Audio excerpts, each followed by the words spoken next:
Hello! Welcome to యక్షాల. ఈరోజు మనము computer సైన్స్‌లో ఉన్న యూనివర్సిటీస్ చూద్దాం. అసలా దానికి కావాల్సిన ఎలిజిబిలిటీస్ ఏంటి? అసలు కంప్యూటర్ సైన్స్‌కి సంబంధించిన యూనివర్సిటీ షార్ట్ లిస్టింగ్ ఎలా చేసుకోవాలి? లేదా ఏంటి? అసలు మేము ప్రొవైడ్ చేసే హెల్ప్ ఏంటి మీకు? ఇదంతా తెలుసుకోవాలంటే ఈ వీడియో లాస్ట్ దాకా చూడండి. అండ్ వన్ మోర్ థింగ్, మీరు కానీ, మీ ఫ్రెండ్ కానీ ఎవరైనా సరే కంప్యూటర్ సైన్స్‌లో మాస్టర్స్ చేద్దాము జర్మనీలో అనుకుంటే వాళ్ళకి ఈ వీడియో ఖచ్చితంగా షేర్ చేయండి. ఎందుకంటే ఆళ్ళకి ఖచ్చితంగా హెల్ప్ అవుతది. సో, ఫస్ట్ థింగ్ వచ్చేసి మనం యూనివర్సిటీ షార్ట్ లిస్టింగ్ ఎలా చేసుకోవాలి? అంటే లైక్ మనకున్న గ్రేడ్స్‌ని బట్టి, మనకొచ్చిన ఐఎల్టీఎస్ బ్యాండ్ బట్టి, మనకి జర్మన్ లాంగ్వేజ్ రిక్వైర్మెంట్ ఉందా లేదా దాన్ని బట్టి, ఎక్స్‌పీరియన్స్ బట్టి ఇవి మెయిన్ 5 క్రైటీరియాస్ ఉంటాయి. ఓకే. సో, మనం కొన్ని యూనివర్సిటీస్ చూద్దాం. కంప్యూటర్ సైన్స్‌కి బాగా ఫేమస్ యూనివర్సిటీ జార్లాండ్ యూనివర్సిటీ. అందులో వెరైటీ ఆఫ్ కోర్సెస్ ఉంటాయి. సైబర్ సెక్యూరిటీ అవ్వచ్చు, లేదా మెషిన్ లెర్నింగ్ అవ్వచ్చు, ఆర్టిఫిషియల్ ఇంటెలిజెన్స్ అవ్వచ్చు, కంప్యూటర్ సైన్స్ అవ్వచ్చు, తర్వాత ఇన్ఫర్మేషన్ టెక్నాలజీ అవ్వచ్చు. జార్లాండ్ యూనివర్సిటీ ఒకటి, టెక్నికల్ యూనివర్సిటీ ఆఫ్ మ్యూనిక్ ఒకటి, తర్వాత టీయూ డ్రెస్డెన్ ఒకటి, ఎఫ్ఏయు ఎర్లాంగన్ ఒకటి. ఇలా వేరియస్ నెంబర్ ఆఫ్ యూనివర్సిటీస్ ఉంటాయి. కంప్యూటర్ సైన్స్ కోర్సెస్ చేయడానికి. ఓకే. బట్ ఏ యూనివర్సిటీలో ఏ కోర్స్ ఎలా అప్లై చేయాలి? ఏంటి? లేదా ఫీజ్ ఎంత పడతది? ఏంటి? ఇవన్నీ ఒక్క ప్లేస్‌లో దొరకడం మీకు కష్టం.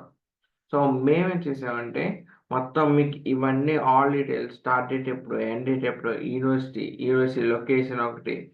తర్వాతొచ్చేసి మీకు ఏ ఇంటేక్, తర్వాత ఫీజుందా, తర్వాత ఐఎల్టీఎస్ మొత్తం వాట్ నాట్ ఎవ్రీథింగ్ మొత్తం క్రైటీరియా అంతా మీకు సెట్ చేసి ఒక లిస్ట్‌లో తయారు చేసి పెట్టాం. ఓకే.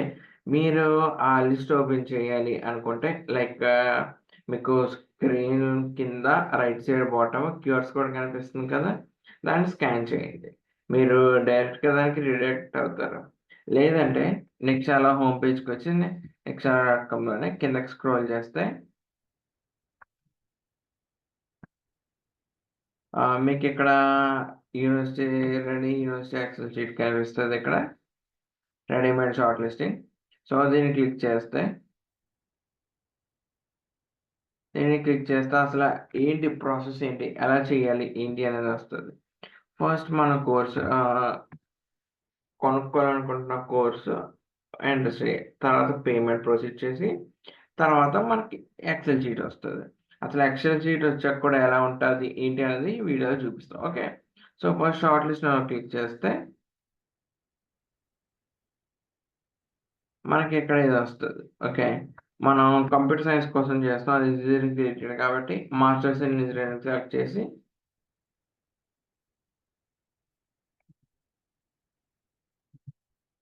ఇదిగోండి ఇక్కడ ఇందులోనే కంప్యూటర్ సైన్స్ ఉంటది. సో, అది సెలెక్ట్ చేసుకోవడం. క్లిక్ చేసాక మనకి proceed to add to cart అని వస్తది. Proceed with payment, add to cart,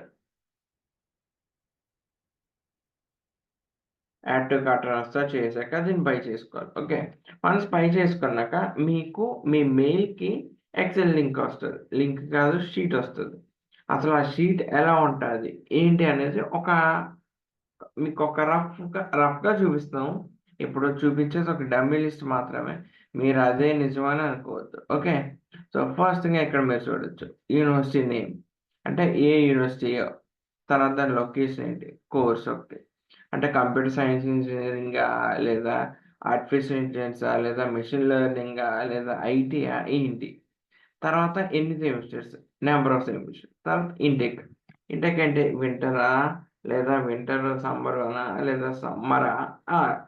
తర్వాత అప్లికేషన్ స్టార్ట్ డేట్ ఒకటి, ఎండ్ డేట్ ఒకటి. తర్వాత ఫీజ్.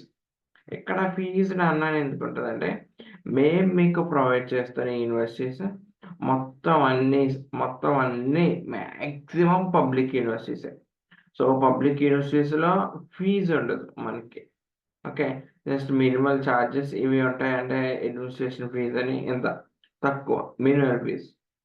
తర్వాత సెమిస్టర్ కాంట్రిబ్యూషన్ అంటే పర్ సెమిస్టర్ మనం €310 కట్టాలి అలాగా.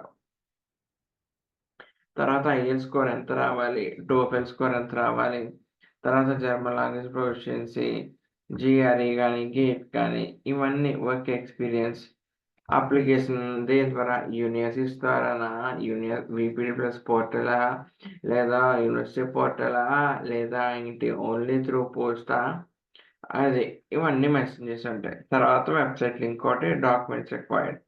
ఇలాగా మనకి మొత్తం డీటెయిల్స్ అన్నీ ఒకే చోట ఉంటాయి.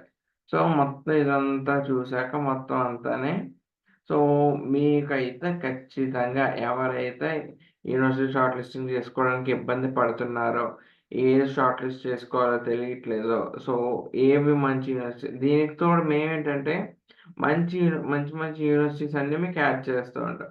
మీకు కొన్ని దొరకచ్చు, కొన్ని దొరకకపోవచ్చు. సో నా సజెషన్ ఏంటంటే మీరు ఈ షార్ట్ లిస్టింగ్ సర్వీస్ తీసుకుంటే మీకు తప్పకుండా మంచి యూనివర్సిటీస్ అయితే దొరుకుతాయి. ఓకే. సో బేసిక్‌గా మీరు చూసారు కదా! ఇన్ని ఫిల్టర్స్ ఇవన్నీ ఇన్ని ఉన్నాయి కదా! సో దీన్ని బట్టి మీరు చూసుకొని మీకు ఏ యూనివర్సిటీ వస్తదో చూసుకొని దాన్ని బట్టి అప్లై చేసుకోవచ్చు. సో మీకు ఎటువంటి ఇబ్బంది లేకుండా ఉంటది. Okay. So that's all for today. Thank you.